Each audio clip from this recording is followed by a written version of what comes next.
আজকে স্বাধীন সার্বভৌম বাংলাদেশে যারা ছাত্রলীগের মতো আচরণ সৃষ্টি করেছে, আমরা তাদের বিরুদ্ধে আরেকটি বিপ্লব ঘোষণা করছি।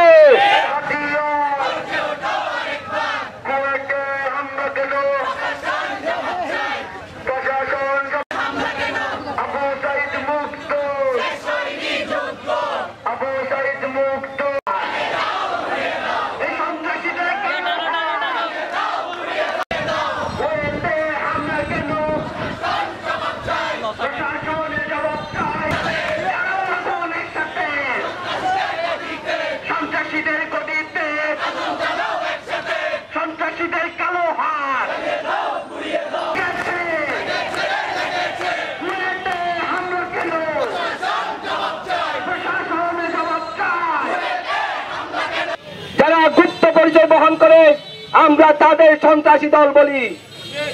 যারা গুপ্তভাবে নিজের পরিচয় গোপন রেখে হঠাৎ করে হামলার পরবর্তী যাদের পরিচয় খুঁজে পাওয়া যায় না তাদের আমরা সন্ত্রাস বলি।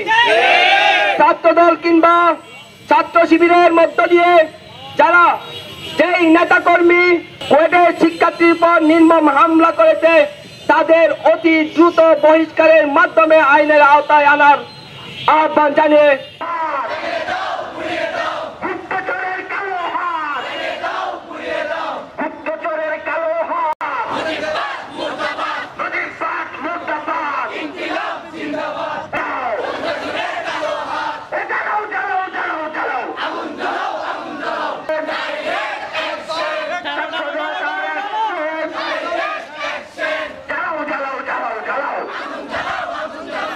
জুলাই আগস্টে ছাত্র জনতার রক্ত স্নাত গণ অভ্যুত্থানের মাধ্যমে আমরা আমাদের বাংলাদেশকে আওয়ামী লীগ ছাত্রলীগের হাত থেকে দ্বিতীয়বারের মতো আরেকবার স্বাধীন করেছে। কিন্তু দুঃখ লাগে, হৃদয়ে রক্তক্ষরণ হয়। আজকে স্বাধীন বাংলাদেশে, আজকে স্বাধীন সার্বভৌমত্ব বাংলাদেশে, আজকে আমার প্রিয় মাতৃভূমিকে নিয়ে, আমার দেশের মানচিত্রকে নিয়ে আজকে দেশি বিদেশি নানান ষড়যন্ত্র চলমান।